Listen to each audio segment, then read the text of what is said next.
Hello, Slashies, and welcome to Slashed, a horror podcast where we talk about the scares, the screams, and the spooky stuff. My name is Grace. And my name is Wouter. And today we'll be talking about the 2021 psychological horror film Last Night in Soho. And we have a very special episode indeed, because we have a guest on. And it's Aafke again, who you might remember from the babysitter episode. But it's extra special because Aafke is not in a room with us, but she is staying abroad in Ireland, so she'll be zooming in. So please say hi to the audience, Aafke. Hello, I am digitally here. Yes, and we are digitally happy that you are here. So we have all seen Last Night in Soho over the past week, and we had opinions, and we just decided, let's just make this happen. So, Grace, let's roll into this synopsis, if you please. Yes, thank you. So, Last Night in Soho is a 2021 psychological horror film directed and co-written by Edgar Wright. The film follows Eloise Ellie Turner, an aspiring fashion designer who is inspired by 60s fashion and music. The film starts with Ellie being accepted into a prestigious design academy and moving to a student flat in London from her grandmother's home in rural England. However, Ellie's sensitive and peculiar nature makes her an easy target for bullies, in particular her roommate and rival designer Jocasta. Unbeknownst to her grandmother, Eloise leaves her student flat and moves into a bedsit in Soho. Here she begins to experience a series of lucid dreams during which she lives and witnesses the unfortunate rise and fall to stardom of a young singer named Sandy. At first she's entranced by Sandy's close and whirlwind romance with their manager Jack, against the backdrop of the neon-studded Soho. Eloise begins to copy Sandy's style and mannerisms in her daily life, which gains recognition from her fashion teachers, but also the attention of a creepy old man who seems attached to Sandy somehow. The dreams turn to nightmares, and Eloise witnesses Sandy's increasing abuse at Jack's hands, and even being forced into prostitution as a way to further her singing career. Eloise is convinced that Jack killed Sandy, and she begins to investigate the murder in real life, leading to a confrontation with the old man, whom she believes to be Jack. This turns out to be a dead end, and the delirious Ellie decides to leave London in an attempt to escape the intrusive visions of Sandy's trauma. While leaving the bedsit for good, she's stopped by a landlady, who reveals herself to be Sandy and confesses to having murdered Jack and her other abusers. She then tries to poison Eloise to cover up the murders. The fight leads to an accidental fire, and Sandy decides that enough is enough and just sits out the fire in her bedroom, letting Eloise go free. The film ends with Eloise's successful first fashion show. Yay! And fashion it was. Yes. Oh man, I was so fucking annoyed at this film. Actually, as I tried to write the summary, that's when the ending really fell apart for me, because what is going on in those final moments? It is. Until I think 75% through, I was okay. I think I sort of know where this is going. I can still get on board with this. And then the old man, who turned out not to be Jack, was hit by a car, and she almost stabbed someone in the library, and there were ghosts everywhere. And then suddenly the old lady was trying to poison her, and it was a lot. Yeah. And it lost me. It was just really strange because Ellie didn't know Sandy was the old lady. No. She didn't know. She didn't even have an inkling. No. And so there was really no reason for the old lady to be like, can't leave loose ends, I'm going to murder you. Because she was mad that Sandy had been in contact with the police, right? Yes. And she was worried that if the police were going to be investigating the room for, murder, then they would figure out that apparently all the old corpses were in the floor. Yeah. That's in the beginning, keep the plugs in or the smell will come up. Yeah, but then why would you then add a murder to the list? Be like, oh no, they'll totally believe that you just committed suicide, because clearly the person who is like, I think someone has been murdered in my bedroom and I'm trying to investigate this and I think I might be in danger, then mysteriously dying of poison. Fight poison, just poisoned. Yeah. Clearly the police will be like, case closed, we don't even need to look at the bedroom anymore. Exactly. It was just, the policewoman came over worried for Ellie's mental health. go up. She was like, hey, I think maybe the person who's renting your room isn't doing well. And somehow the old woman went, okay, clearly the only solution is kill her instead of just letting this run its course, because the police is not going to believe her. They didn't, because her line of reasoning is, hey, I see ghosts, and one told me that someone was murdered in there. Yeah. Yeah, so Ellie was gonna go home, like, in another part of the country. Yes. I know Sandy doesn't make good choices, but this is stupid. Yes, Sandy, do better. Yeah. Also think it's really weird how the poison apparently works or doesn't work, because the whole thing was like, I'm gonna feed you this poison, and then you're just gonna go to sleep, and it's all gonna be fine. But she sort of then just rolls really high on her constitution and just sort of fights through it.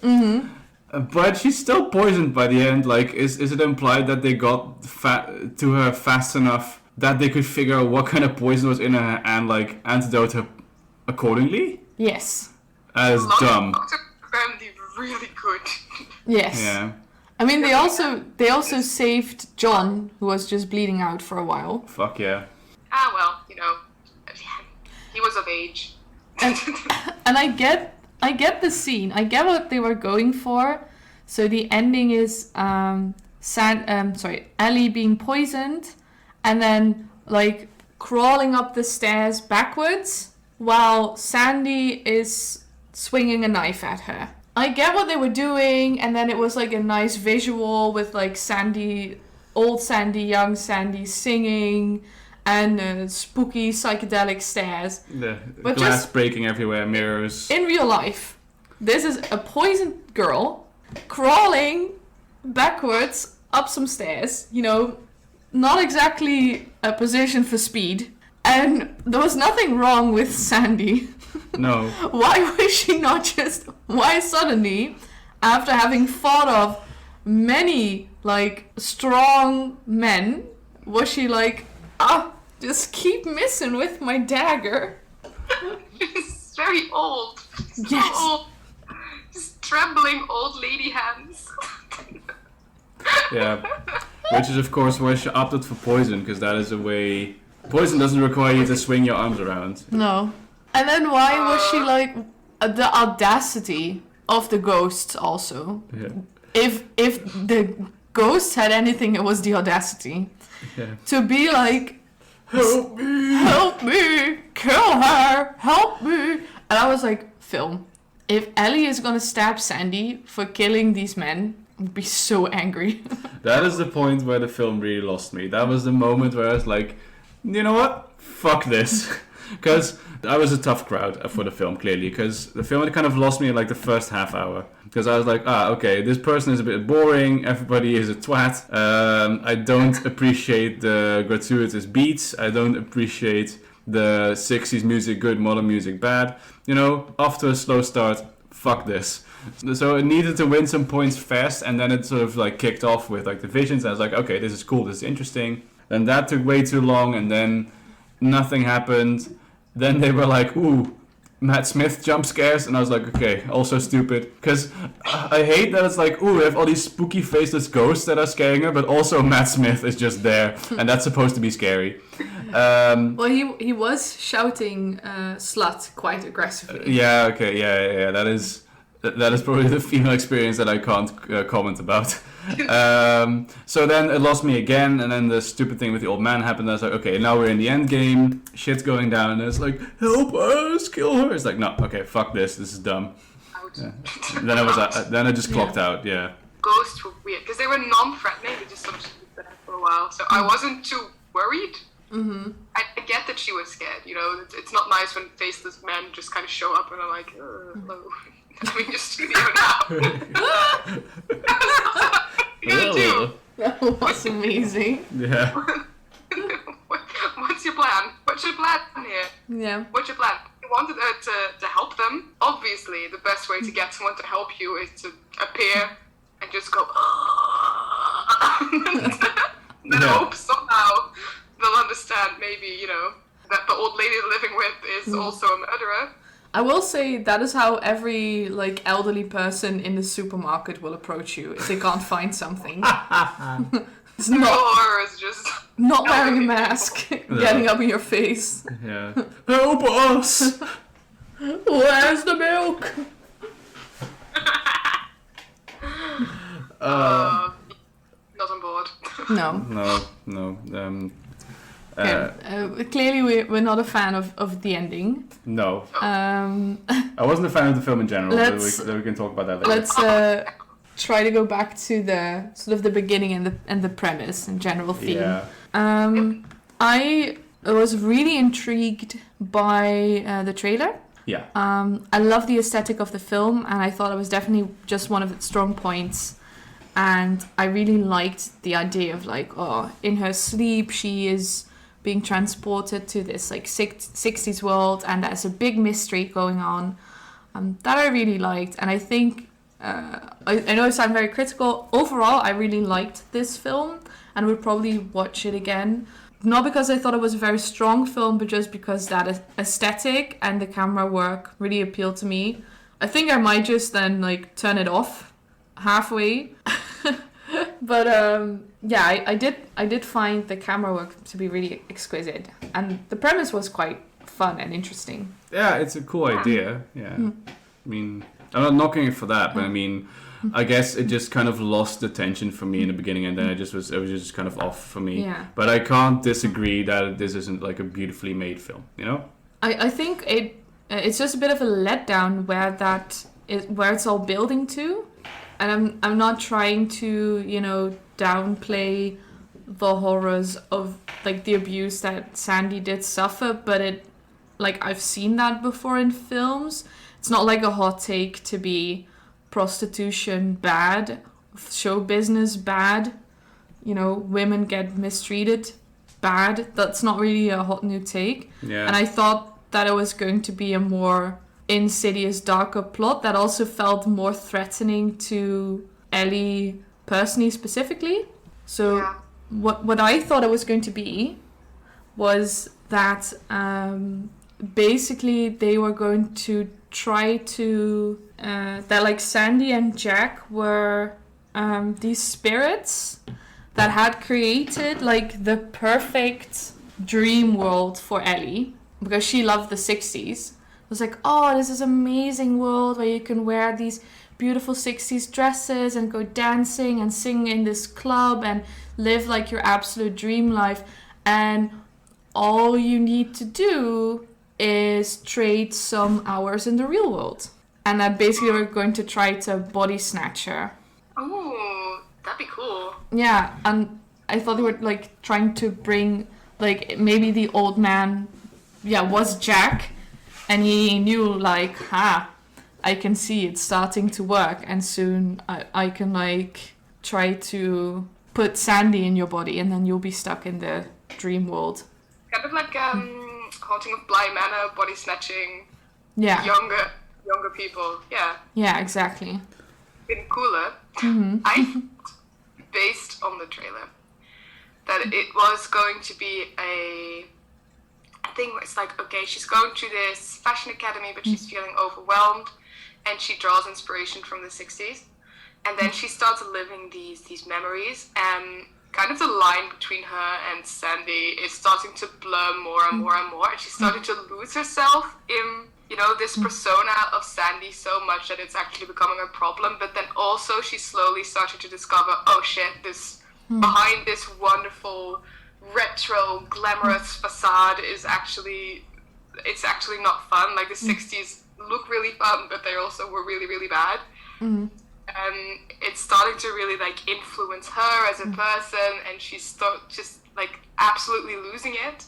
And then also kind of her point of coming back to herself is also the point where she starts to discover what happened to Sandy, and like she starts to become more sympathetic towards that and maybe even solve it for her. And then she's like, okay, I've sort of given that peace, I've given myself peace, I've grown as a person, I can draw inspiration from this without not seeing it for what it is. And it would be like a dark, edgy 60s collection where it's like, ooh, this also reveals the darker side of this glamorous show business in this period, and it's a more realistic take on the our own history. Mm-hmm. But then it was not that. Yeah, I think the movie thinks it was that. That's what I was going into it thinking it was that, and I was very, very loved the way it was shot, and then just so much happened that I didn't agree. Just like I feel duped. Yeah. I think that, and this also really struck me when I was writing the synopsis or the summary, is that this doesn't really involve Ellie. No.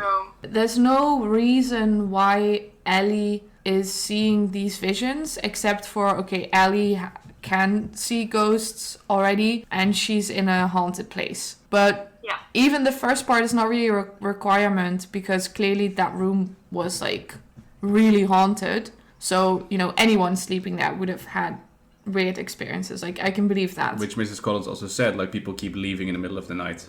Yeah. So clearly Ellie is not the only one who experiences this. Yeah. Well, And she just watches this whole thing evolve before her eyes, like Sandy's story. And she does get inspired by it and changes her hair and stuff. And then she does really well in fashion school, but it never has any negative effects, really, on Eloise. No. Copying Sandy. And then she realized, okay, Sandy may have been murdered, and then she tries to solve the murder, and she doesn't at all. No. She doesn't get close. And then the answer is revealed to us at the end of the film. Yes, and it is a twist that you probably saw coming from the beginning. Yeah. She's into that building, and I just thought, the old lady Sandy. This is her house. Yeah. That's it. It's such a dumb twist. Like, the lady who used to live here is the lady that still lives here. Ooh. Yeah. I thought, and I would have liked it much better, I thought that Sandy maybe could have been her grandmother. Mm-hmm. Because she's close to her grandmother. There's this whole thing with the picture. They're really focusing on this picture. Maybe she can only experience memories or ghosts within her own family, and then she has a personal connection to the place where she is, and that explains some extra nervousness that her grandmother has about her going to Soho, because she's like, I know just don't go there. But that's never what happens. Which also would explain why she looks like Sandy a bit, and why the old man is like, oh, you're not just another blonde girl, you actually look like Sandy, because it's the family. Yeah. Also, what did that add? Nothing. Okay. I thought there was going to be a thing that whoever moves into the room next becomes the new Sandy. Ooh, okay. And that Mrs. Collins was just the last one, or maybe that was revealed that even that was her mum or something stupid. I thought that was going to be a thing, like that they were sort of going to groom or like imprint on Eloise to also murder men. That was going to be like that she found out, oh, these ghosts are actually assholes. And the only way to do away with them is to start murdering yourself and do away with the asshole man. They could have had like a sort of metaphor where, Sandy is trying to make it big in her career, Eloise is trying to make it big in her career, but it's still like men at the top, and the only way to get through this, would be, in Sandy's case, through letting yourself be exploited sexually. But then Sandy's like, no, you don't have to do that, you can just fucking murder them. And then as soon as she stabs the first man that she ever gets in a house, then she suddenly feels like this connection to the house, and then she becomes old and frail, and then she opens the door, and then the next Eloise in front of the door, and that's the end of the film. And that's also not very good, but that's all I can work with within what I'm being given. Fair enough. I don't know. You have given me clay, and I've made you a mediocre pot. That is what I can do. I guess I kind of like the idea of just like the ending of the film is just like her training to be like a pretend prostitute / assassin. Yes, and then she just murders everybody. Yeah, and it's just like, it's one of those like good for her films where you're like, clearly this is not supposed to be a happy ending, but it is, isn't it? Yeah. Then it ends with her getting in the cab with that same taxi driver, and it's like, hello. Yes. Yes. Fuck yeah. Yes. Yeah, because this film clearly thinks it's being really feminist, Let's go with this. This film clearly thinks it's being really feminist, like especially with... It's like, did you guys know rape culture is bad? Mm-hmm. Did you guys know this? Holy shit, guys. Mm-hmm. And then at the end it's like, oh, she has seen the awful side of the 60s, but she, as a powerful female woman, has reclaimed that awfulness and put it into a fashion show, so she is still the winner of the day. Feminism. Made an ugly dress out of it. Yeah, it looked like a fucking gift bag. It looked like the wrapping paper in the gift bag. Yeah, exactly, yeah. Yeah. Slap some duct tape on my shawl. Just like Yeah. that. But then, like, if you want to be a feminist film, maybe not make every female character awful. Like, Yes. Jocasta was straight up from a Disney Channel film. Like, she was like Sharpay without the fun of it. And she nearly got murdered, but then still it had to feel like a victory for Ellie that Jocasta was like applauding her fashion show. Even though she almost straight up murdered Jocasta Yeah. and was never arrested. No, Ellie, maybe you are the villain. Yes. All these women were awful. It was like, honey, you know that people have layers. Yeah. If you want to make like a point about how women are mistreated in showbiz, you know, maybe have some self-awareness and think of how you are portraying women and how you are contributing to that. Because if you want to make a film about how women are over-sexualized in show business, does that need like a striptease, sexy puppet dance? Do we need to have a shot of Anya Taylor-Joy's body in that way? Yeah. Apparently, to make a point that could have been done in a different way. Yeah. Does Anya Taylor-Joy need to wear a dress that shows her nips? Yeah. You're making a point while also literally making money off women's bodies being portrayed in a certain way. Yeah.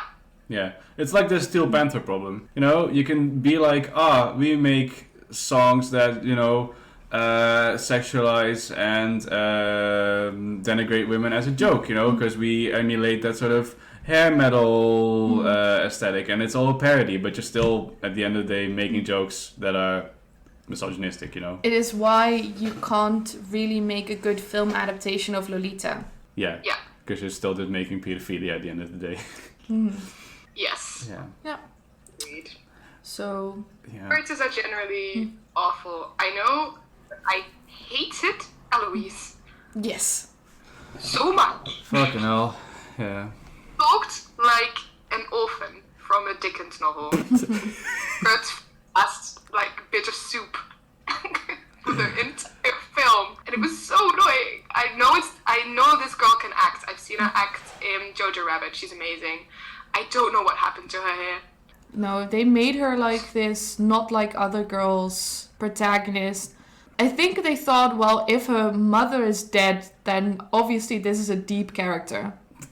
Yes. So we don't need to do anything with that. She always had like really wide eyes.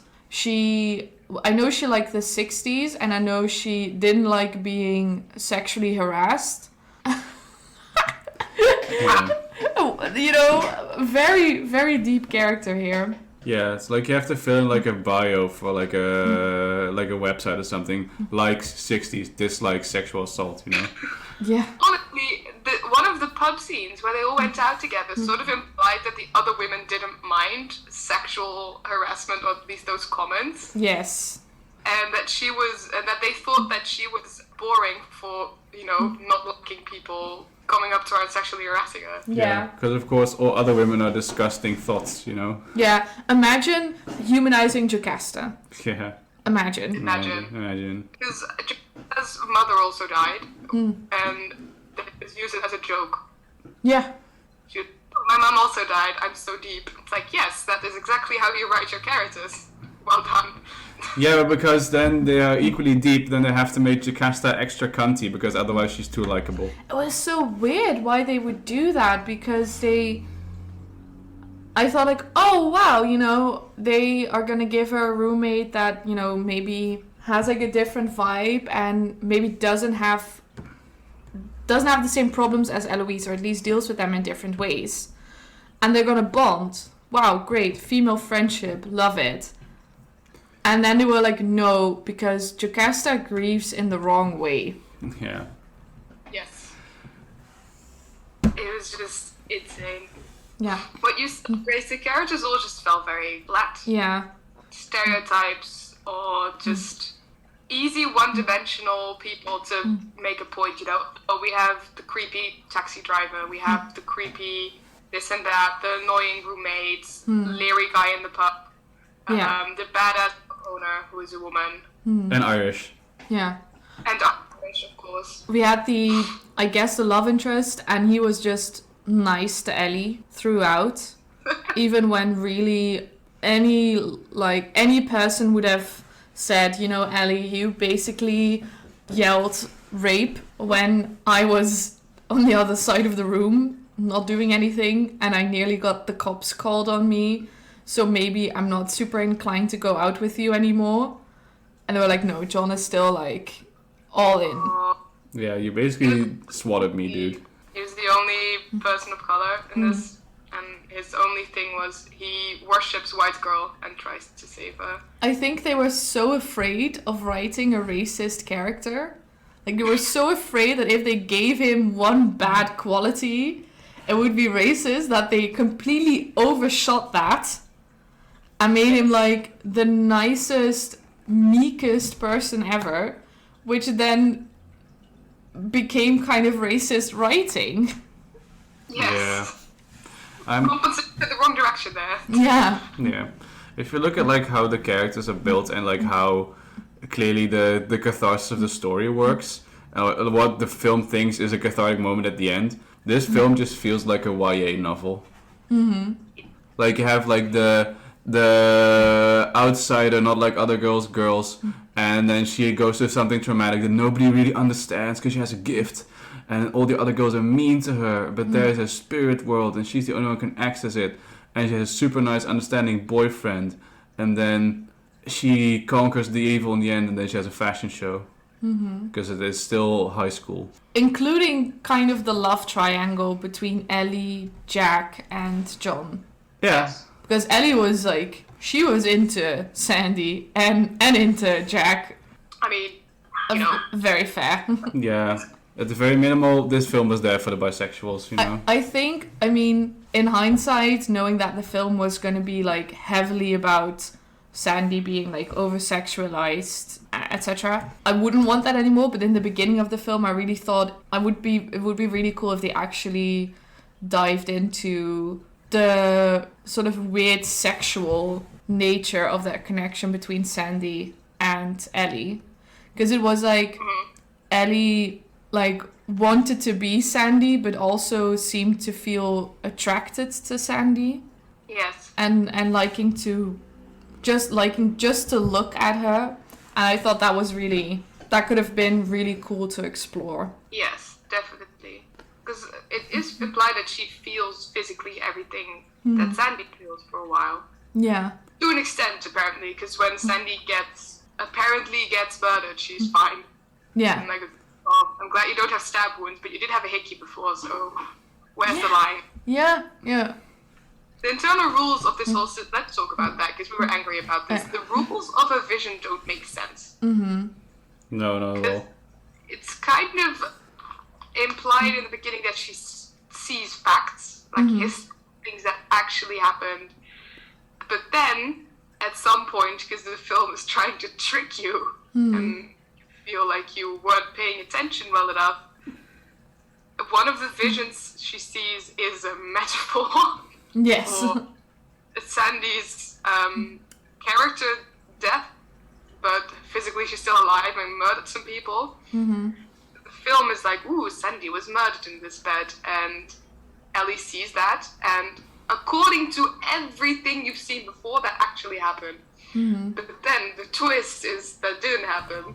That was a symbolic death, and actually the man was murdered. Yeah, and a bunch of other men.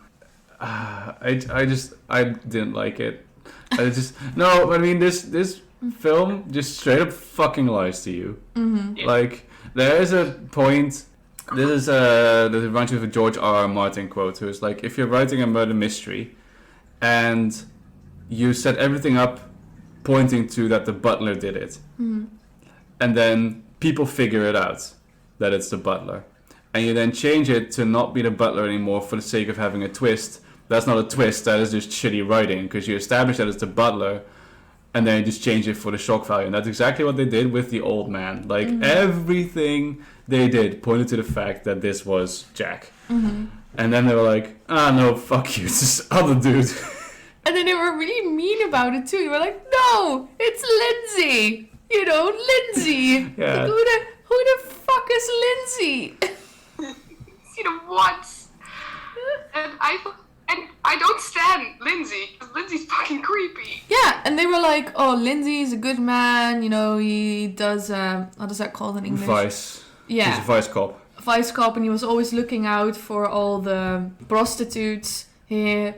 And then a lot of his lines make sense, where he's like, oh, I make it my business to know all the girls in trouble. But he was always so freaking menacing. Yes. Like, I'm not gonna just forget that he was super freaking scary all the time. He was leering at people. They call him Hansi in the club, that's his nickname. So apparently, something is going on there. But we're supposed to be sad that Lindsay was hit by a car.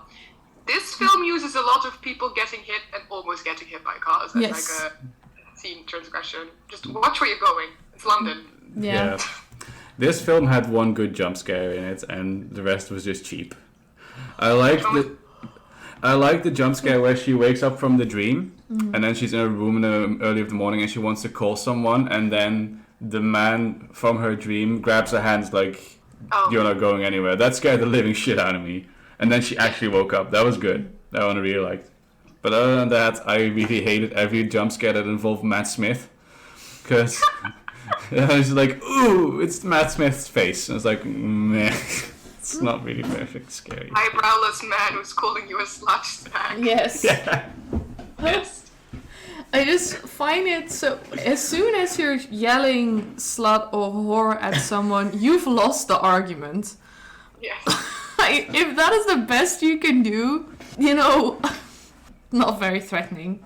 Very annoying and it hurts, but it's also not incredibly threatening. No.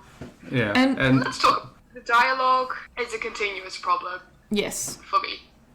Because nobody talked like normal human beings. I don't know why it was, but everybody had such a weird way of phrasing things. They either spoken cliches, or doing this thing where they said exactly what was going on in the script, or they just used some really weird phrasing. And it didn't really help, because I think it was also the way that the acting was directed didn't really help anything. It just wasn't acted well, which wasn't helped by the directing and the script, honestly. I mean, I'm not saying that these are bad actors. I know they're all good actors. I'm just saying that the script didn't help. I think the direction didn't help either. Yeah. No. And that was actually why I thought that the dreams weren't reality. Like, there was something fucky going on there, because they were all talking so strangely and so rehearsed. It seemed like. Yes, that's it. They're talking very rehearsed. Yeah. That's exactly what it is throughout this entire script. It's very weird.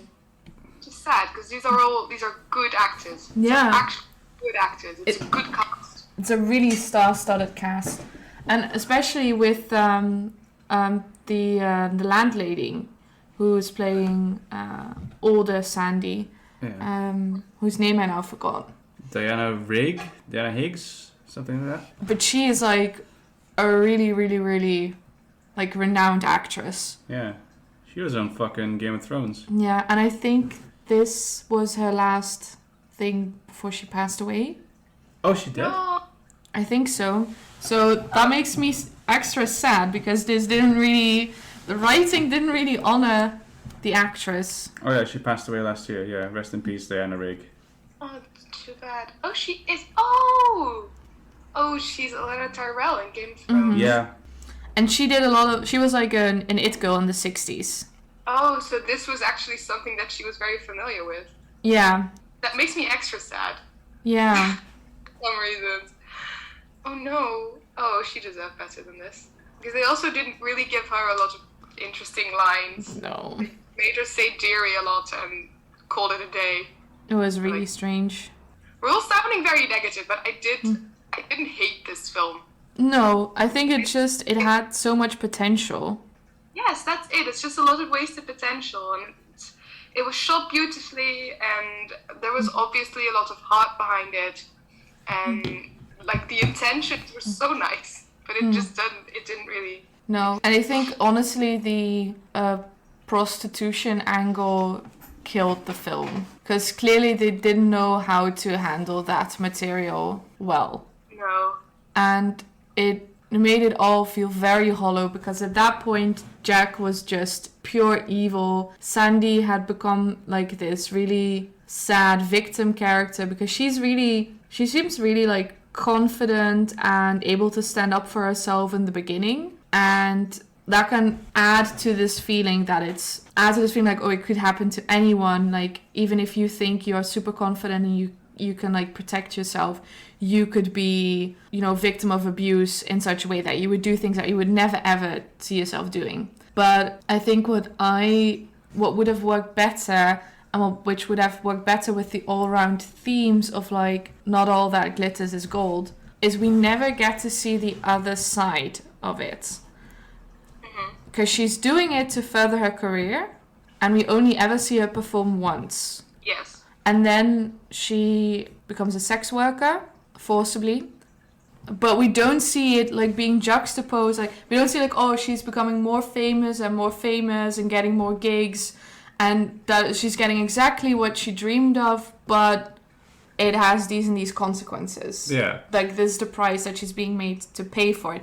Because Jack keeps saying, like, this is exactly what you wanted, you're getting everything you ever dreamed of, but we don't see her performing or anything. So at some point it doesn't even feel like we're seeing the dark side of stardom or the dark side of show business. We're just seeing someone who has been basically held hostage by her pimp. Yeah. And that's no longer a commentary on show business. And like, oh, you can think that this is a very glamorous way of life in the 60s, but it really isn't. So that doesn't reflect on Ellie's experience anymore. So yeah. Yeah, the message is just a bit jumbled in general. Yeah. I feel like this film, or the writing of this film, is they made some choices very early on. I think of like, okay, we want them to have like these dreams where they go in and out of each other's body.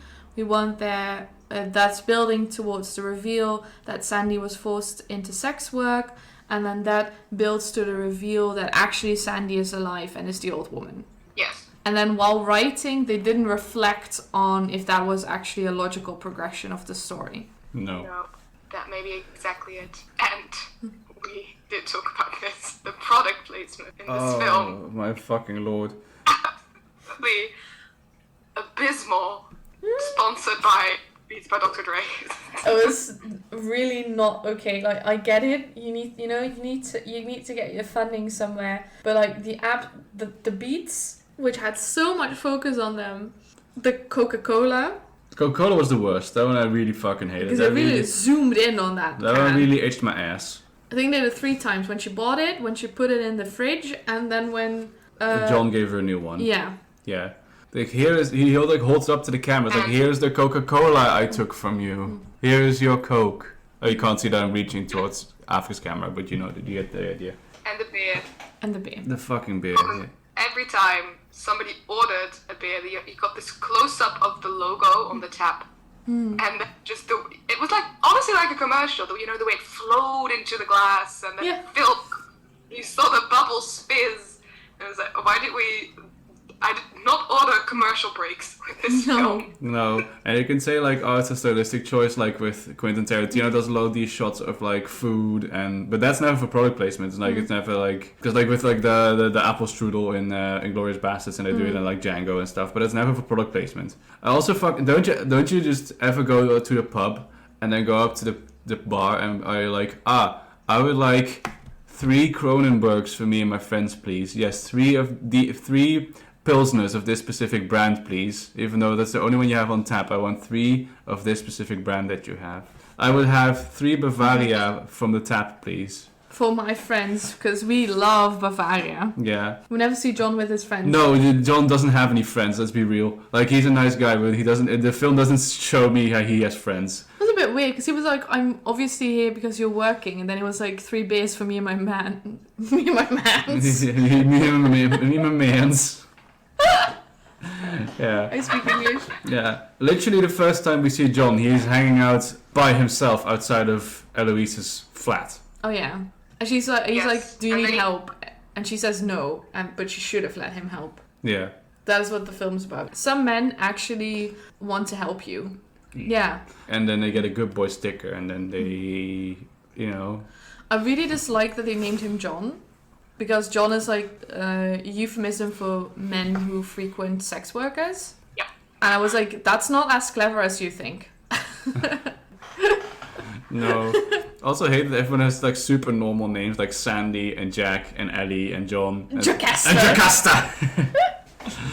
Yeah. And Jocasta, of course, being the name of Oedipus. Oedipus? Oedipus. Oedipus. Is his mum. Which is, you know, deep because Jocasta didn't have a mum. Metaphors. Metaphors Are pretty phrases. Yeah. Yeah, might as well have called John Minotaur or something. Yeah. Because he's trapped in a maze of his own making. I don't know. If you ever want to watch a film Do so.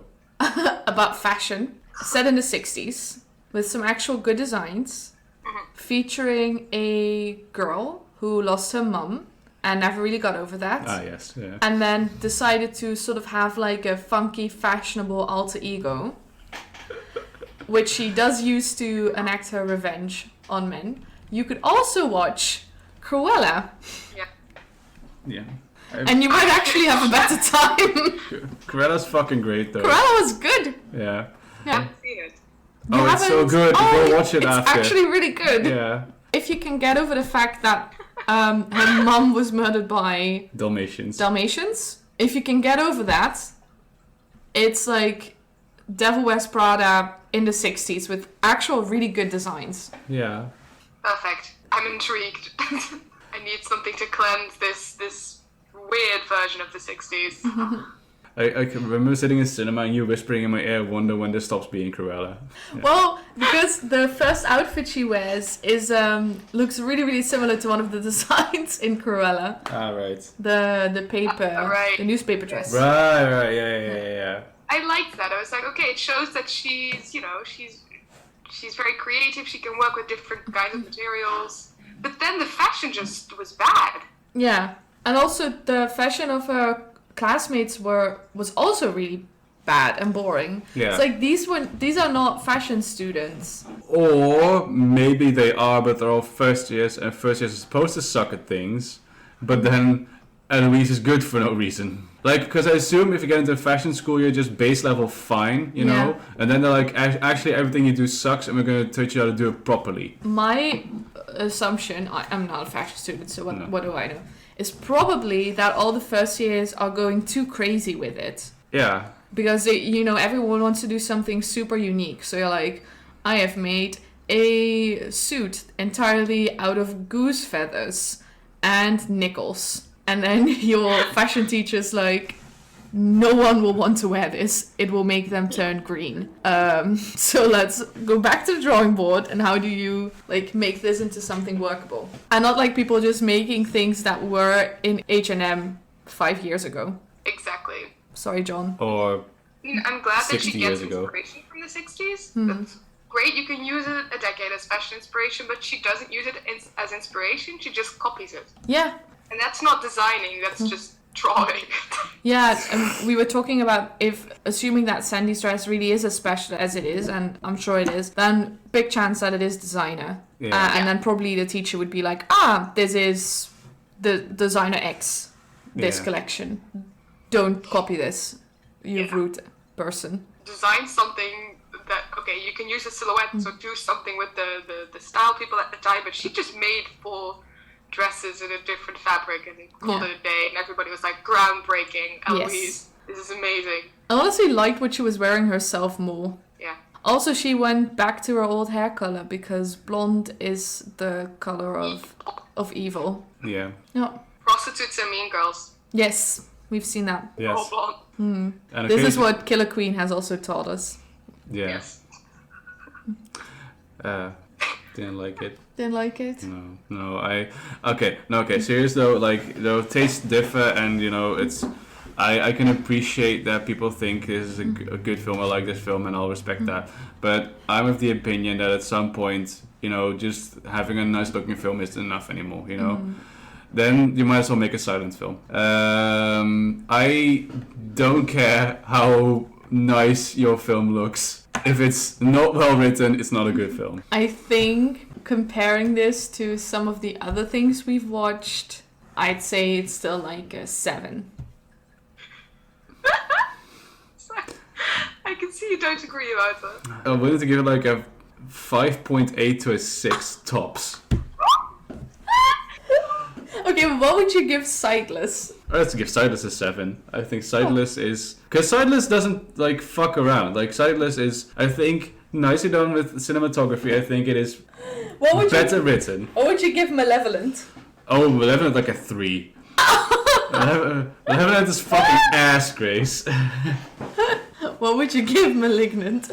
I don't know. We've only watched 10 minutes of it when we already decided it's going to be at least a 1, so it can like only crawl itself to a 2.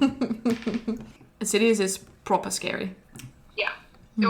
Is Insidious the one with the movie monster that looks like a Christian rock metal singer? He looks like Darth Maul. Yes. Yes. Yeah. No. Yeah, it's the other one with Patrick Wilson. Yes, Patrick Wilson. Really hope he's not like gonna get Me Too'd when this comes out. Yeah. Please, Patrick. Just please. 100 stars. Yeah. Mm-hmm. Yeah, I had to fill in the wish list I was filling in the wish list for the underground thing, and then it asked for somebody who inspires you, and it's like I could write down a celebrity, but they all turn out to be racist someday or another. So What did you write down? ordinary people.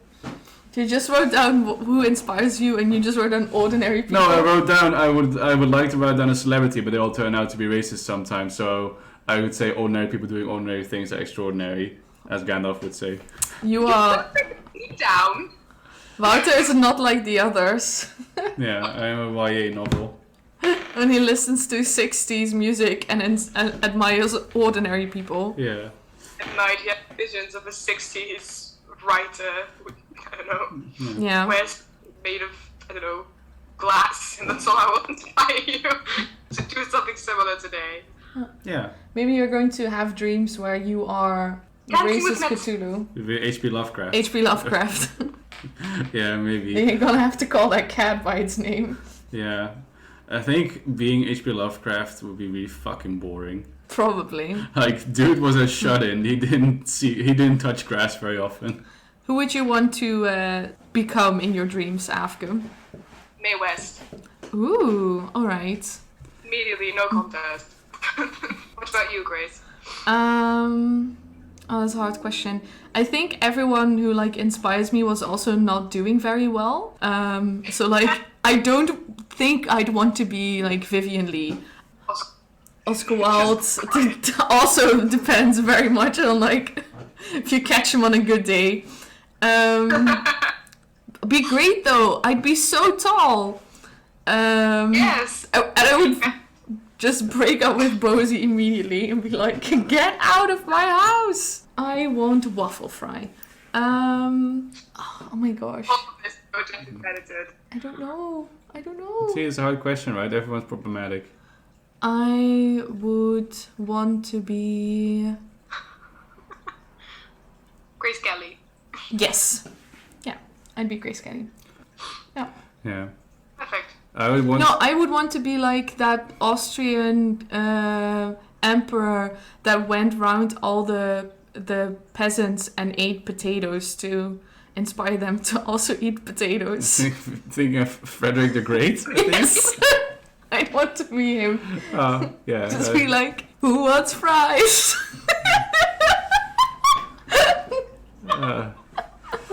Wollen Sie Pommes? Oh, I don't speak in German. Möchten Sie Pommes? Möchten Sie Pommes? I think I would want to be that like one Roman emperor who was so good at his job that he could retire early. Like he was one of the only ones who didn't like die super stressed or stabbed. And I was like, that's go. I think it's Diocletian who was like, you know what? I'm just gonna work for like 30 years and then just fucking retire. Peace. And then he became like a wheat farmer. Nice. Yeah. Nice, actually. Aww. Okay. Okay, the episode's running for about an hour, so I That's think we're quite long. Yeah. Like half of this is not usable. So Yeah, that's fine. But yeah, so no. Closing remarks. Better luck Make better next time. choices. Yeah, make better choices. Yes. Yeah. Still recommend people go see this film because you'll probably find it more entertaining than I did, and it is still an interesting watch. Form your own opinions. Don't take our word for it. And on that note, I've been Grace. I've been Wouter. I've been Aafke. And you've been slashed. Stay hydrated.